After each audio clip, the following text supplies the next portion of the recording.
So I'm watching the Aces Media Day, and the big word for me to describe this is confidence. Listening to Asia Wilson, Nalissa Smith, Kennedy Carter, Chelsea Gray, everybody has an understanding of their role, what they want to come in to do, and has the confidence to pull it off. This isn't a team that's coming into the next season complacent after winning a championship. This is also a team that has experience with this very thing. They came off of back-to-back championships and has experienced being the team with the target on their back. And it's going to be no different this season. Every team has something to prove against the Aces.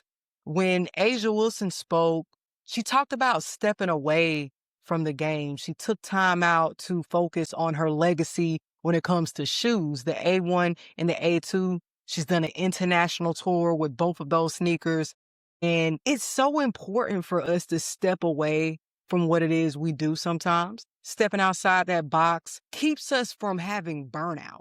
Burnout is real. And I would say the game is 100% mental and 100% physical. So making sure you're taking care of your mind, your self happiness, yourself period is very important.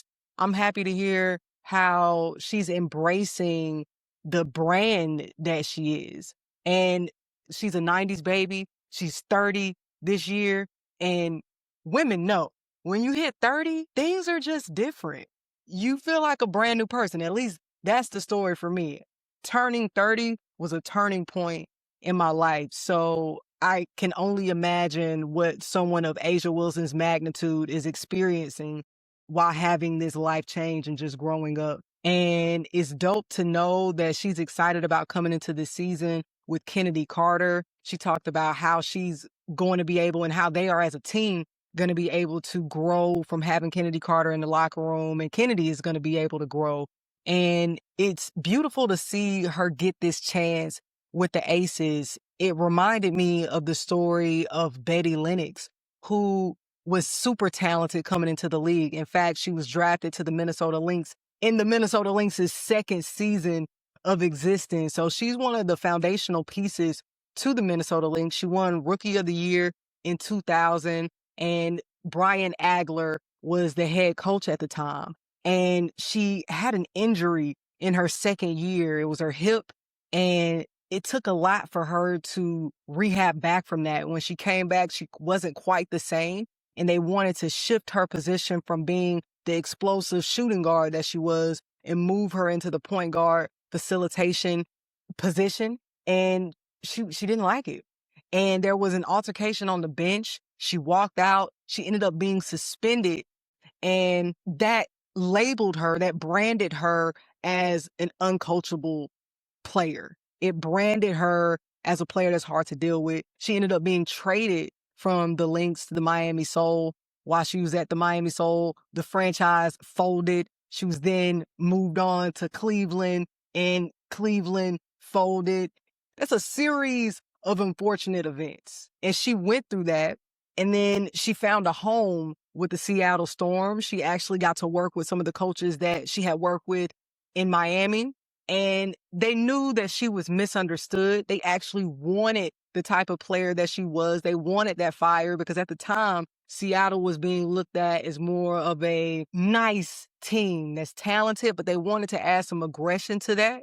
And so they added Betty Lennox, and she had her redemption with this franchise. She went on to win a championship and win finals MVP. And I can see this type of trajectory for Kennedy Carter. We all know the brand that has been put on Kennedy Carter at this point. But what she said when she spoke with Becky Hammon before coming into the Aces franchise is that they're talking about right here, right now.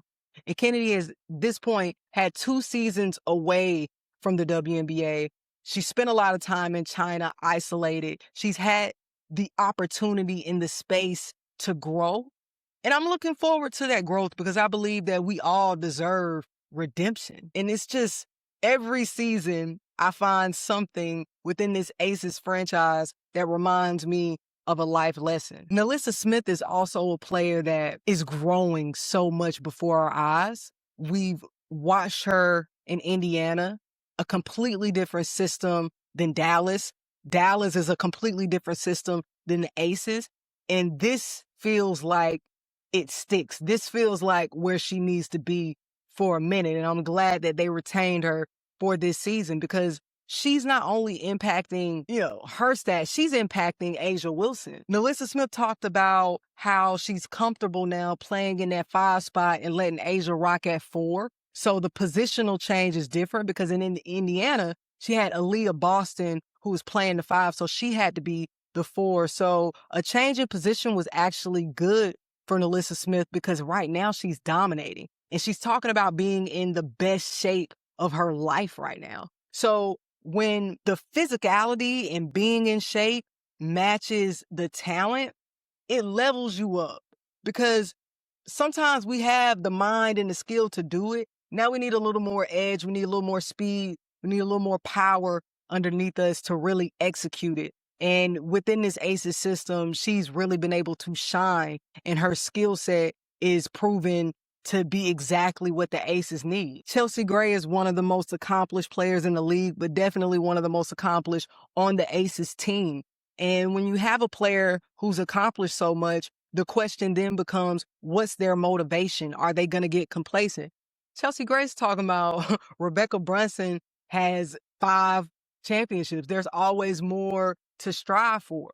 The Lynx have 4 championships. The Aces are trying to get to that because right now they got 3 of them things. So they close. So everybody is coming in with goals in mind. They have individual goals and they have team goals, and everybody sounds aligned. They still have one of the strongest rosters in the league. And it's something to players wanting to stay with the franchise, especially in this day and age. The CBA has given a lot of franchises room to throw some money around. And the Aces core stayed put. And you don't see that a lot. So you have to commend the culture that Coach Becky Hammond and Nikki Fargas are cultivating. We have to give props to what their front office and the ownership group are doing. But what are your thoughts, Hoops Tribe? How were you feeling about the Aces heading into this new 2026 season, which I believe is going to be the best season of WNBA basketball? Let's talk hoops.